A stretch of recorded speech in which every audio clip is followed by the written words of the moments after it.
Hello everyone, welcome to another video. I'm Randy. I recently tackled Sam St. John's Americana vinyl tag, and today I'm going to tackle Jonathan, the Cheap and Cheerful Record Collector's blues tag. And he's got, of course, 20 questions. I think that's a requirement. And I'm going to try to get through these as fast as I can, and might as well get on with the show. The first prompt is to show your favorite blues album you bought in 2023. And I think it was this compilation, because I did not have anything by Willie Dixon, and I saw this music on vinyl issue at a record store, got a great picture of Willie Dixon, 2-album set with, he wrote so many classic blues songs that so many others have done, but he was an amazing artist as well in his own right. So I'm really happy to get this Willie Dixon album. And show a blues compilation. And Atlantic did so many great R&B ones that I have too. This is their one for blues vocalists with some information on each artist in there. But they got people like Sippy Wallace, Jimmy Witherspoon, Ted Taylor, Wynonie Harris, the jump blues artist. Well, one of my favorite things on here is this Johnny Copeland tune, It's My Own Tears That's Being Wasted, which is just fantastic, one of my favorite songs ever. And it's the 45.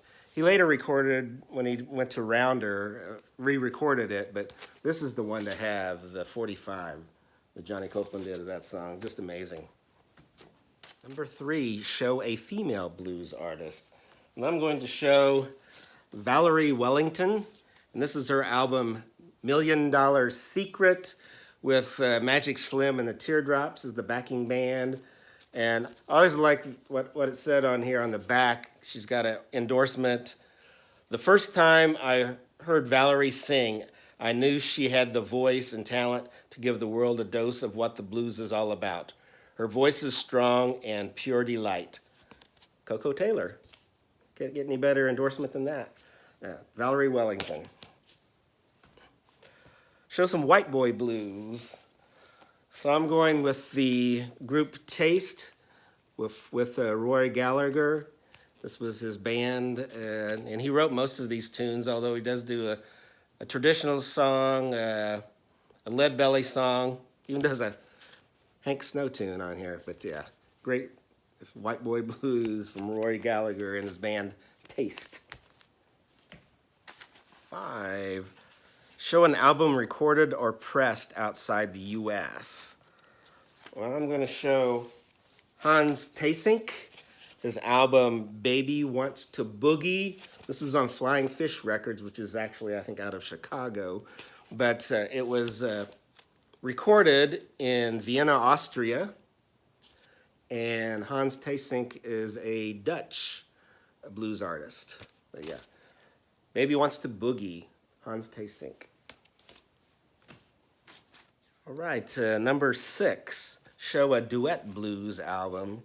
So I'm going with this Roy Clark and Clarence Gatemouth Brown. Of course, Roy Clark is not really known as a blues artist, but he's an amazing guitarist, and they have these two guys get together. They do some kind of jump blues tunes and some other blues songs, but as well as some kind of folk blues, but just an amazing album. It's called Makin' Music with Roy Clark and Clarence Gatemouth Brown. Next was to show a blues trio. I racked my brain, I couldn't really think of any, so I'm gonna steal the same one that Jonathan showed, and that's this album Showdown, which was on Alligator Records, and it's got Albert Collins, Robert Cray, and Johnny Copeland, 3 amazing guitarists all together. Yeah, it's a fantastic album as well. The next prompt is to show the earliest recorded blues album you have, or the earliest blues recordings that you have. And I thought of this, I've got this compilation, Women of the Blues, and there's some tracks recorded in 1926 by Mamie Smith and Monette Moore. But then I remember him saying something about Bessie Smith. Like, oh yeah, I've got some 1923 Bessie Smith, the Empress of the Blues. This is the album Any Woman's Blues. Columbia put out these different compilations. I can't remember. I think Jonathan said in his video they put out 4 or 5 of them, but I have several of them, but I think I'm missing a couple. And the next prompt is to show a 2023 recorded album or later.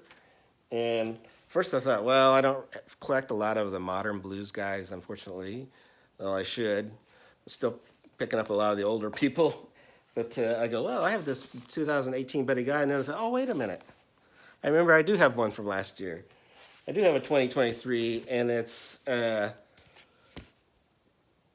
Ry Cooder and Taj Mahal doing the songs of Sonny Terry and Brownie McGhee with the cover that's just like the original cover for the Brownie McGhee and Sonny Terry album. And it's called Get On Board. Recorded in 2023. Next is to show a 7 or 10-inch blues record. So, well, I'm going to show both. So I've got the 45 on the Checker label, which is a subsidiary of Chess. And I've got Little Walter with Backtrack and Little Walter with Everything Gonna Be All Right on the other side. I think that might have been the A side, actually. And then I have a 10-inch 78 of Amos Milburn, and it's Ain't Nothing Shakin', backed with Just One More Drink.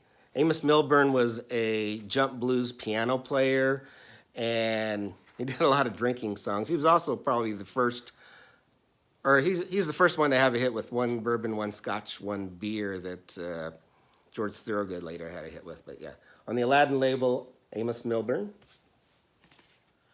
And next prompt is your favorite harmonica player. There's several that I really enjoy, but I'm going to go with the one I just showed recently, and that's Little Walter. There he is with his harmonica, and this is the best of Little Walter. And the other one, the 45 I showed, was on Checker. This compilation is on the Chess label, which was Checker was a subsidiary of Chess. Next, your favorite blues vocalist. And that's going to have to be the blues crooner, one of my favorite vocalists of any genre. And that's Bobby Bland. And this is his classic album, Two Steps from the Blues. And if you listen to the song, his version of St. James Infirmary, can't get any more bluesy than that. It's just amazing. And this is an album I recommend to everyone. It's one of my all-time favorite albums, Two Steps from the Blues, Bobby Blue Bland. Next is show your favorite electric guitarist, blues guitarist. And there's so many that I just pick an unsung one who gets lost with the two other kings, Albert King and B.B. King, and that's Freddie King. There's with his guitars, as Freddie King sings. Got 2 of the songs that's most associated with him. You've got To Love Her With a Feeling and Have You Ever Loved a Woman? But yeah, just amazing guitarist, Freddie King. Next is to show the most obscure blues artist in your collection. I don't know how obscure he is, but I had not heard of him, and that's Joe Calicott. And this is the album Ain't Gonna Lie to You. Now this is much like, I guess, Alan Lomax. Was it Alan? Alan Lomax that did the field recordings. George Mitchell did a bunch of these where he went and recorded some of these unknown blues artists. And it was recorded in 1967. And it was put out by Fat Possum. There's a whole bunch of these, and this is one that I had not heard of, Joe Calicott. But great stuff, though. What are we at? We're at number 15. Show a folk blues artist. I'm going to pick Josh White. This is Josh White at Town Hall. He also plays, I think, with his son and daughter on this really fine album. So Josh White is my folk blues artist. And live album. I'm going to show the classic one with the great B.B. King. And this is live in Cook County Jail. Just a fantastic recording. Live at the Regal and Live at Cook County Jail are two great B.B. King live albums. And this was on the, what was it? It's ABC Records on this one. I can't get back in there, that's why I didn't take it out. Okay, let's go to the next question. Audiophile Blues album. And I'm going with this Hoodoo Man Blues, Junior Wells and the Chicago Blues Band. And included in the Chicago Blues Band, you had Buddy Guy on guitar, Jack Myers on bass, Billy Warren on drums, and you got Junior Wells on harmonica and vocals. This was put out by Analog Productions. It's 45 RPM. Sounds amazing. And this is definitely an album every blues person should have in their collection. Hoodoo Man Blues with Junior Wells. 18, show a blues rock album. So I'm going with one pretty well known to a lot of people, and that's the early incarnation of Fleetwood Mac, often called Peter Green's Fleetwood Mac. This was their debut when they were a blues rock outfit with Peter Green leading the way. Just an amazing album and amazing guitar work by Peter Green. And next is the first blues album you bought, which I'm not really sure what the first blues album I bought. I bought the Rolling Stone record guide, and I was buying a lot of the 5-star albums, which got me into some of the blues artists. So I'm thinking it was Elmore James or Skip James. That's the one I'm going to pick. This is the album Skip James Today. It was released on Vanguard, and he has one of the most haunting blues voices ever. Listen to Hard Time Killing Floor Blues and see if you don't agree. But yeah, Skip James. And the last prompt is the most recent blues artist you've seen in concert. Well, this was a tough one for me because I didn't really go to hardly any concerts during COVID, well, until after COVID. And I hadn't been to see a blues artist in some time. So I think it must have been at a blues festival. And I think it was this guy right here, and that's Robert Cray. This is the album that really broke him big, Strong Persuader. Just chock full of great tunes, and he's an amazing guitarist as well. And Robert Cray, I think, is the last blues artist I've seen in concert. And that's it for my blues tag. Thank you, Jonathan, for coming up with the questions, and I hope other people join in. Thank you.